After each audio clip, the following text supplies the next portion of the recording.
Over the weekend, Trump announced an additional 10% tariff on 8 European countries: France, Germany, the UK, the Netherlands, Denmark, Norway, Sweden and Finland, who are apparently getting in the way of his ongoing campaign to acquire Greenland. This was a dramatic escalation in the ongoing transatlantic tiff over the territory. But you'd have been forgiven for expecting a relatively timid response from Europe, given that, well, European leaders have spent the past year or so bending over backwards to accommodate Trump. However, the European reaction has, so far, been surprisingly muscular. Denmark's NATO allies have deployed troops to Greenland. The Commission has dusted off the retaliatory tariffs it prepared during trade negotiations last year, and French President Emmanuel Macron is even doing the rounds, trying to convince his European counterparts to use the EU's so-called trade bazooka. So, in this video, we're going to take a look at Europe's surprisingly muscular response to Trump's Greenland threats, what explains this apparent hardening, and what might happen next.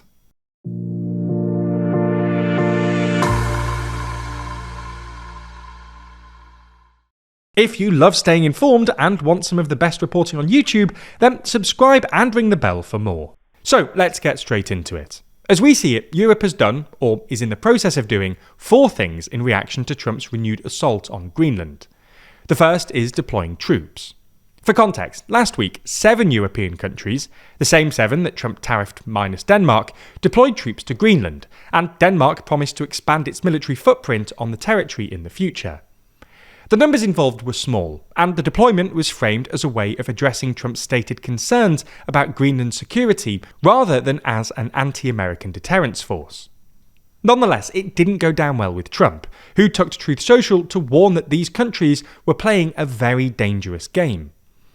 The second thing the EU, or rather the European Parliament, has done in reaction to Trump's Greenland threats is to put the EU-US trade deal on hold. For context, while von der Leyen signed off on the deal in July, which involves the EU buying hundreds of billions of dollars of American energy products and other stuff in exchange for a reduced tariff rate of 15% on most goods, it's still yet to be ratified by the European Parliament.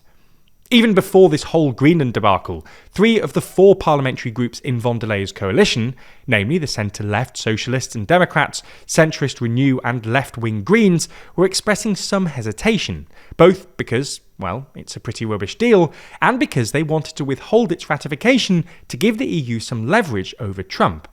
The 4th group in the coalition, von der Leyen's own centre-right EPP, were more enthusiastic about just getting the deal done. But since Trump's Greenland tariffs, the EPP's president Manfred Weber has come out to say they won't be voting for the deal either, which means it's basically dead. The third thing the EU has done is dust off the retaliatory tariffs it prepared during last year's trade negotiations, but never actually implemented. These tariffs would hit $93 billion worth of US exports to the EU, roughly 30%, and target specific industries including cars, aerospace parts and agriculture, which has proved a particularly sensitive area for Trump. These haven't been introduced yet, but are apparently being considered as a retaliatory measure if Trump goes through with his tariff threats. Fourth and finally, the EU is also apparently considering using its new anti-coercion instrument, or ACI, which was first adopted in 2023.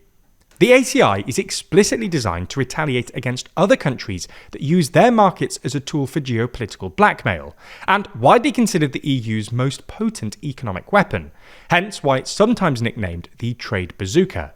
The ACI would essentially allow the EU to restrict American companies' access to the European market.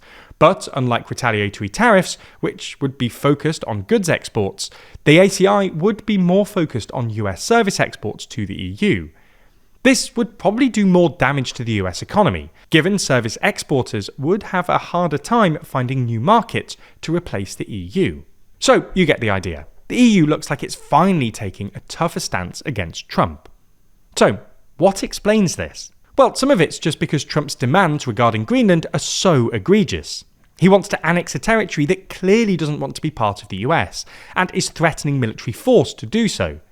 This is a flagrant violation of not only European sovereignty, but the most basic principles of international law. But it's also because European leaders finally seem to be realising that their strategy of appeasement and distraction just isn't working. Appeasing Trump only seems to invite more pressure later down the line, and it's clearly not a sustainable strategy. We're only a year into his term, and he's already escalated from tariffs to threats of annexation. This has given way to a growing sense on the continent that Europe needs to stand up to Trump, and the sooner the better. Furthermore, Trump has less leverage over Europe than he once did. Tariffs have had a less catastrophic impact on the European economy than feared, and it's not even clear how tariffs on individual member states would work anyway. Europe is also less reliant on US support in Ukraine. The US stopped sending new weapon systems months ago. Europe is now financing Ukraine's war effort with joint debt, and France has mostly replaced the US when it comes to intelligence sharing. Finally, it's worth noting that the domestic politics have shifted in Europe. It's hard to overstate quite how unpopular Trump is on the continent. A recent YouGov survey, for instance, put Trump's net approval rating at an average of about -60 in Western Europe. In lots of European countries, opposition parties have started taking advantage of this, criticising their governments for not standing up to Trump, giving incumbents an additional reason to do so. So, what happens next? Well, it's very hard to see a mutually acceptable outcome here, given that Trump seems set on actually folding Greenland into the US. Things are made even more difficult by the fact that Trump can't give a clear reason for why he actually wants Greenland. Trump often claims it's about guaranteeing North American security, but America already has an agreement with Denmark allowing it to deploy military assets to the territory.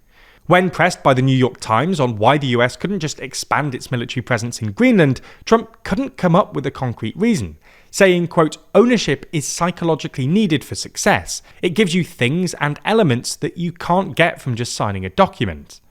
In another letter to the Norwegian Prime Minister last week and published by PBS on Monday, Trump even implied his assault on Greenland was a retaliation for not getting the Nobel Peace Prize, even though obviously the prize isn't awarded by the Norwegian government. Clearly, Trump isn't making sensible complaints about existing arrangements that Denmark or NATO might be able to remedy, which makes it difficult to imagine an acceptable middle ground or a sudden improvement in the transatlantic relationship. Now, you're probably looking to follow this story as it develops, but how are you supposed to keep track of which outlets online are actually trustworthy, and which are just fabricating a false narrative for you to follow? Well, that's where our sponsor this week, Ground News, comes in. That's because Ground News is a website and app that helps you make sense of the complex and ever-changing media landscape. It can get increasingly overwhelming, with thousands of articles being thrown at us every day. But Ground News puts all of those articles into one place, helping you fully understand the story from start to finish. Each article even comes with a breakdown into bias distribution, factuality, and ownership of each individual source. For instance, if we take this story on Trump's eyebrow-raising letter to the Norwegian Prime Minister, we can see that there are 132 sources currently reporting on it, with most of the coverage coming from the left. We can even dive into how each side is reporting by using their bias comparison feature, showing us that the left is framing it as bizarre and extraordinary, and the right is portraying the letter as a strong note or brilliant letter. Our absolute favourite feature, though, is their blind spot feed. Here you can see all the stories you might not have seen on your feed. So even if you don't agree with the reporting, it's good to know what's being left out of your bubble. You're probably used to being fed the news that the algorithm has decided is best for you, and breaking out of that spiral is harder than ever. Ground News will do that for you, freeing you from algorithmic restraints and letting you think freely again. So, if you want to start questioning the narrative instead of just consuming it, you can join Ground News today, and using our link will get you 40% off their unlimited access Vantage plan. All you have to do is subscribe through the link in the description. Go to ground.news/TLDR or scan the QR code on screen, and you'll be supporting an independent news platform working to make the media landscape more transparent.